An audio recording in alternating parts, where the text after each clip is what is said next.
राधे कृष्ण आप सभी को। माघ मास महात्म्य के 15वें अध्याय में श्री लोमश ऋषि माघ मास के स्नान का फल सुना रहे थे, जिसे वो पिशाच पिशाचिनी और वेद निधि ब्राह्मण को सुना रहे थे।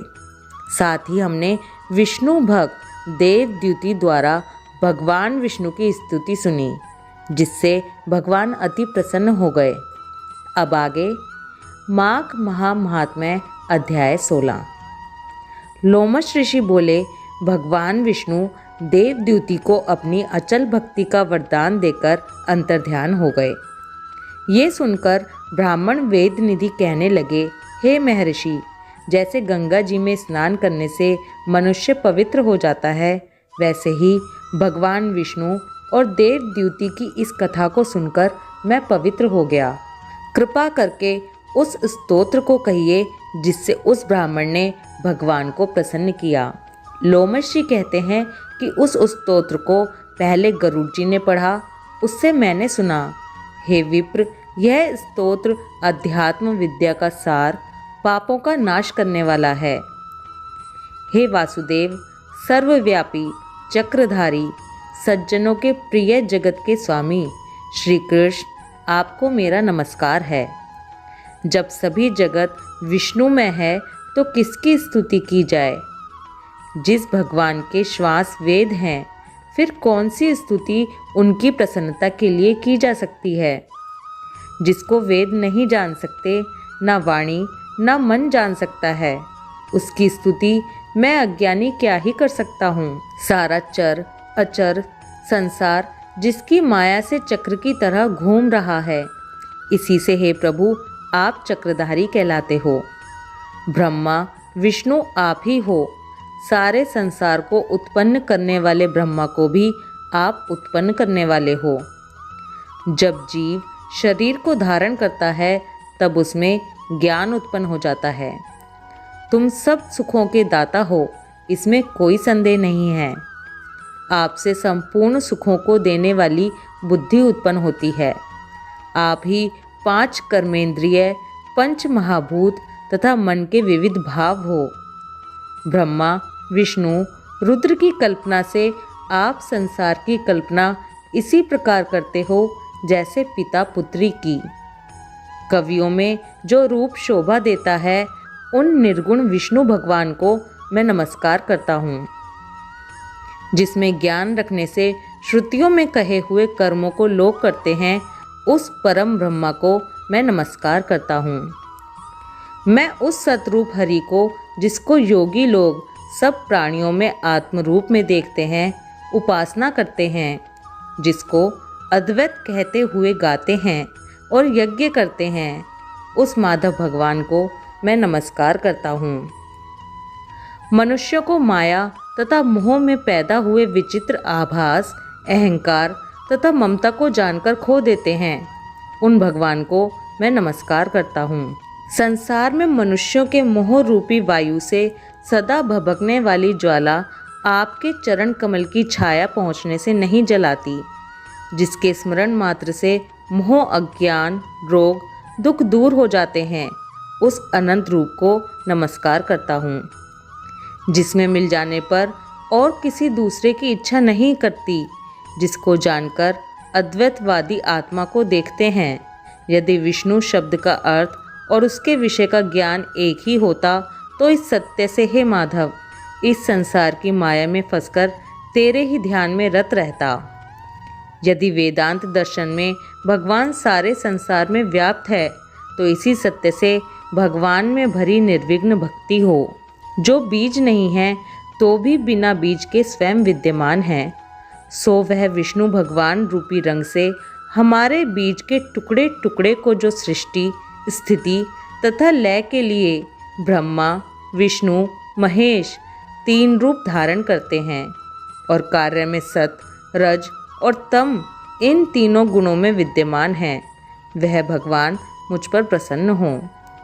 जो प्राणियों के हृदय रूपी मंदिर में निर्मल देव वास करते हैं, वह भगवान मुझ पर प्रसन्न हो।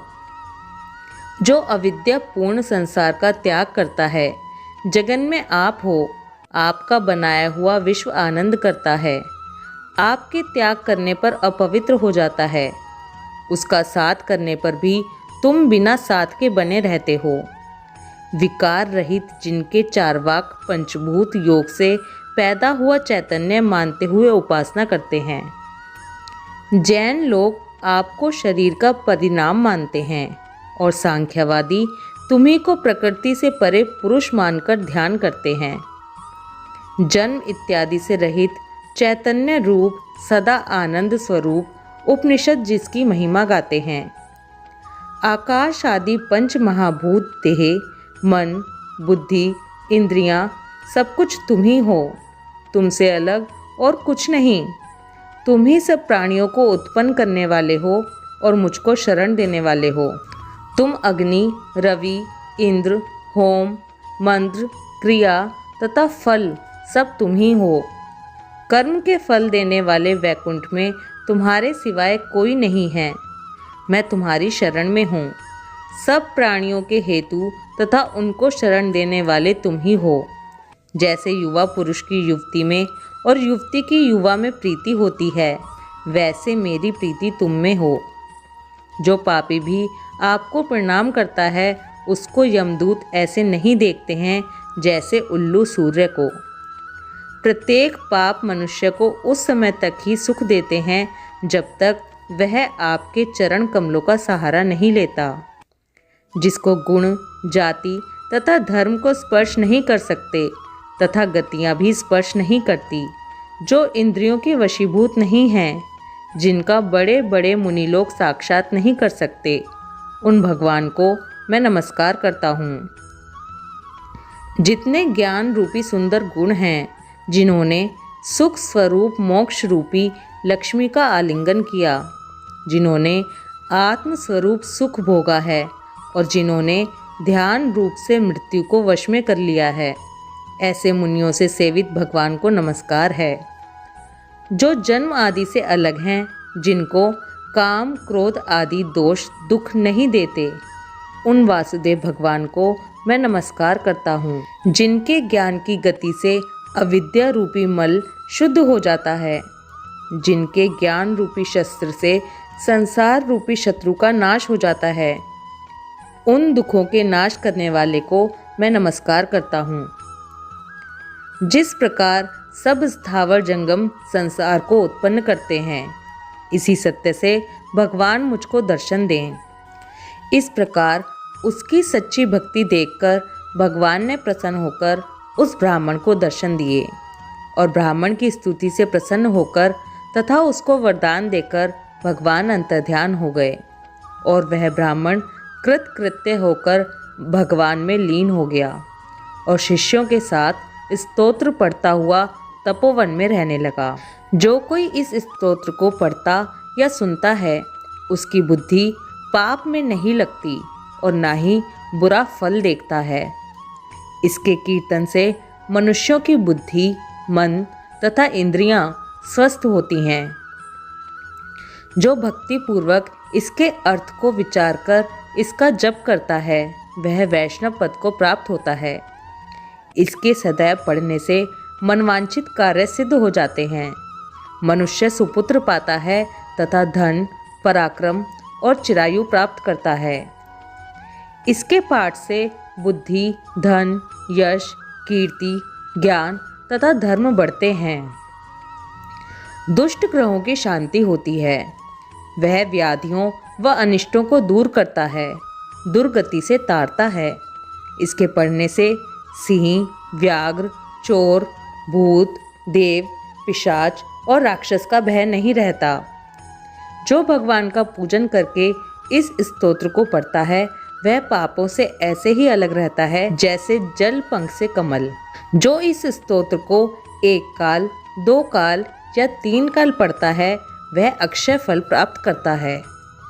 जो मनुष्य प्रातः काल इस स्तोत्र का पाठ करता है, वह इस लोक और परलोक में अक्षय सुख पाता है।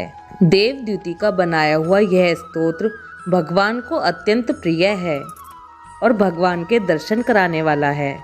योग सागर नाम का यह स्तोत्र परम पवित्र है। जो कोई भक्ति पूर्वक इसको पढ़ता है वह विष्णु लोक को जाता है। माघ महात्म 16वां अध्याय समाप्त। ओम नमो भगवते वासुदेवाय नमः। राधे कृष्णा।